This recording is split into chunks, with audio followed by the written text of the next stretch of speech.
Okay, in this video, I'd like to talk about some ways to represent a sequence. And this is definitely not an exhaustive list. There are more ways to represent a sequence, and I challenge you to think of some of those ways.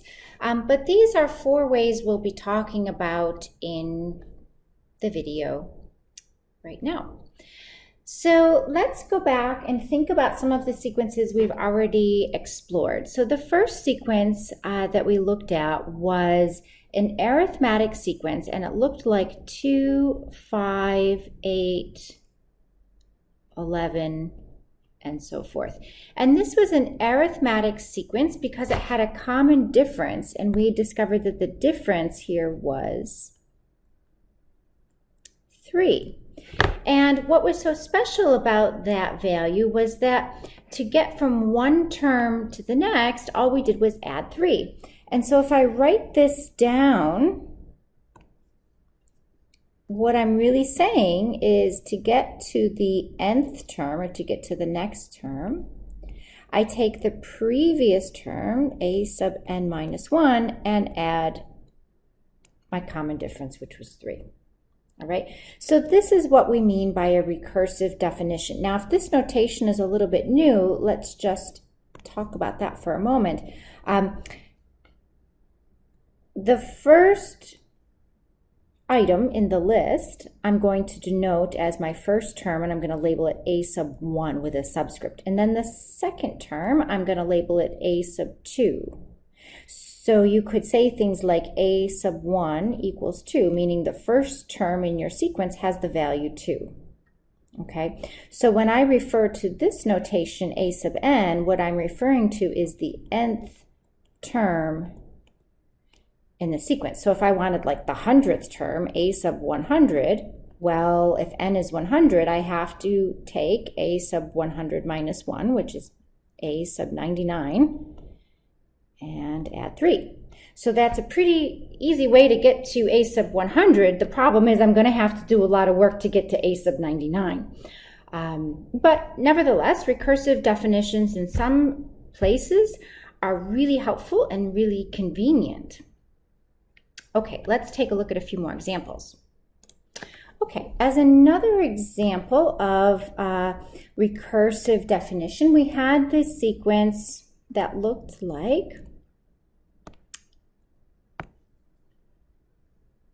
2, 1, 0, negative 1, dot, dot, dot. And here we said that the common difference was negative 1. And so you might want to pause the video here and try to see if you can come up with the recursive definition. Okay, so the recursive definition would be a sub n equals a sub n minus 1. So to get the nth term, I'm going to take the previous term, and in this case, I'm going to add a negative 1. You could also write that as a sub n equals a sub n minus 1 minus 1. Be very careful about your subscripts. So notice that the n minus 1 is down here as a subscript, and the minus 1, the subtract 1, is up there as regular font. And it can get very confusing if you don't put your subscripts down below, because then we don't know if it meant a sub n minus 1 or you're subtracting negative 1 or what, so forth. So the notation is extremely important here. One small change will change the whole meaning of what you have written down. So do be careful of the subscripts. Okay, let's do one more example here. This is an example of a geometric sequence. So we had 1, 2, 4, 8, dot, dot, dot. And in this case, we had a common ratio, which was 2. And we said, okay, to get to the next term in the sequence, all I did is I multiplied the previous term by the common ratio, which is by 2. So this gives you some idea of recursive definitions. And if you really wanted to be very specific about the sequence that you're talking about, not only do you need to give the nth term, but it is important to tell the person where to start off at. So if you give them the nth term, you should also let them know that you have a sub 1 equal to 2.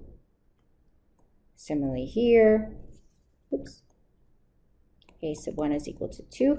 I guess I was liking the 2's tonight. And then in the third sequence we had here, we had a sub 1 was equal to 1.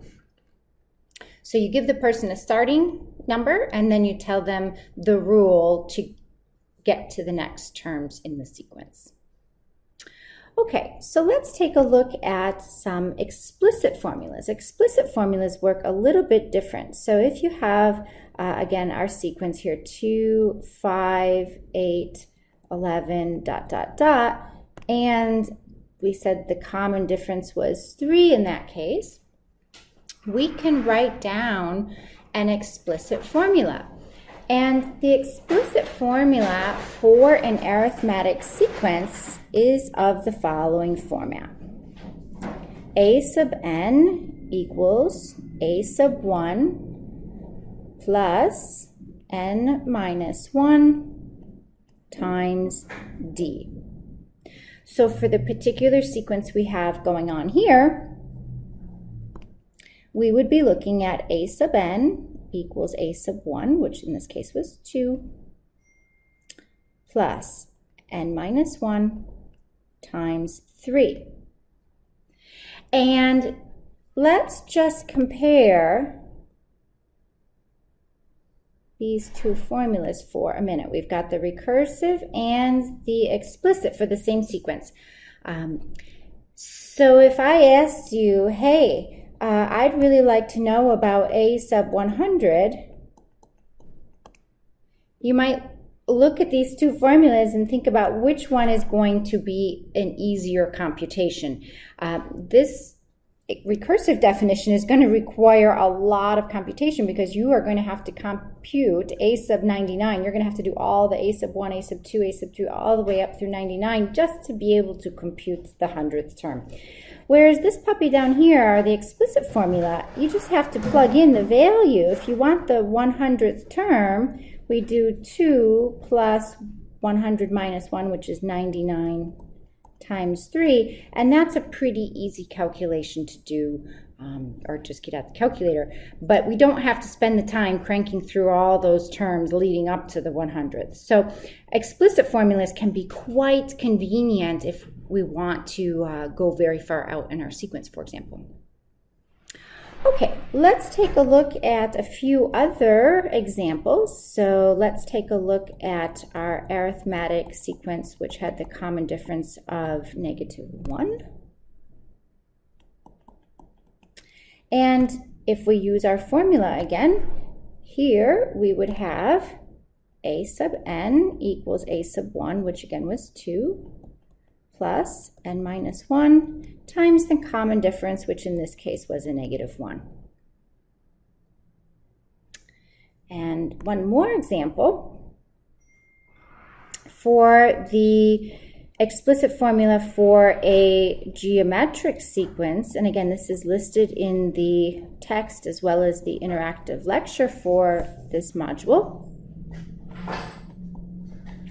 In general, the formula is going to look like a sub n equals a1 times r to the n minus 1. So for example, if we wanted to write down the explicit formula for this given geometric sequence, we would say, okay, a sub n equals a1, which in this case is just 1, times the common ratio, which was 2, raised to the n minus 1 power. And again, if you're looking for the 100th term, explicit formulas are going to be a lot less work. Okay, I'd also like to talk about the graph and listing the elements. I'm going to make a little bit more space for that. Okay, so I've made us a bit more space here so we can look at some pictures of these functions, which I think is really fascinating because when you look at a picture, you can often tell what some of the properties are. So let's take a look at our first example, which was an arithmetic sequence, 2, 5, 8, 11, and so forth. And if we want to draw a graph, I would like you to think about this list of numbers as the following. So let's think about the n values, and let's think about the a sub n values. In other words, when n is 1, a sub 1, or the value in our first position, is 2. When n is 2, a sub 2 is going to have the value of 5. So what's interesting to note here is that I don't have any in-between values.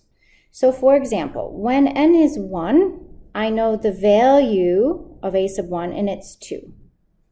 And when n is 2, I know the value over here is going to be 5. But there's nothing in between, right? I have no information on what's going on at 1.5. There is no term a sub 1.5. Our sequence is indexed by these natural numbers.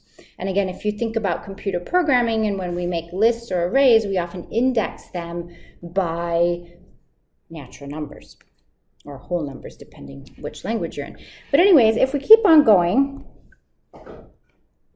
just put a few more terms down, and we were to keep plotting our values, they would just march up here with this constant change in height, this constant difference. Okay, so we're back here with our sequence, and if we were to plot these values on our chart, the value at 1 would be 3, so I'll put a dot there. When n is 2, we're down at 1, and this looks almost like exponential decay. So those values are going to trend down towards 0, and actually in calculus, that's something that we call a limit. But for now, I just want to focus on the graph. And again, the graph is dots. It's a discrete plot, and we can tell lots of things from looking at the graphs. We can get a sense whether it's increasing, decreasing, whether the values are trending towards some value, and things like that. And then the last way of representing sequences that I'm going to talk about here, or actually that we've already talked about, is simply to list the elements. So we've seen examples where we've listed elements. Here's another sequence that I haven't presented to you.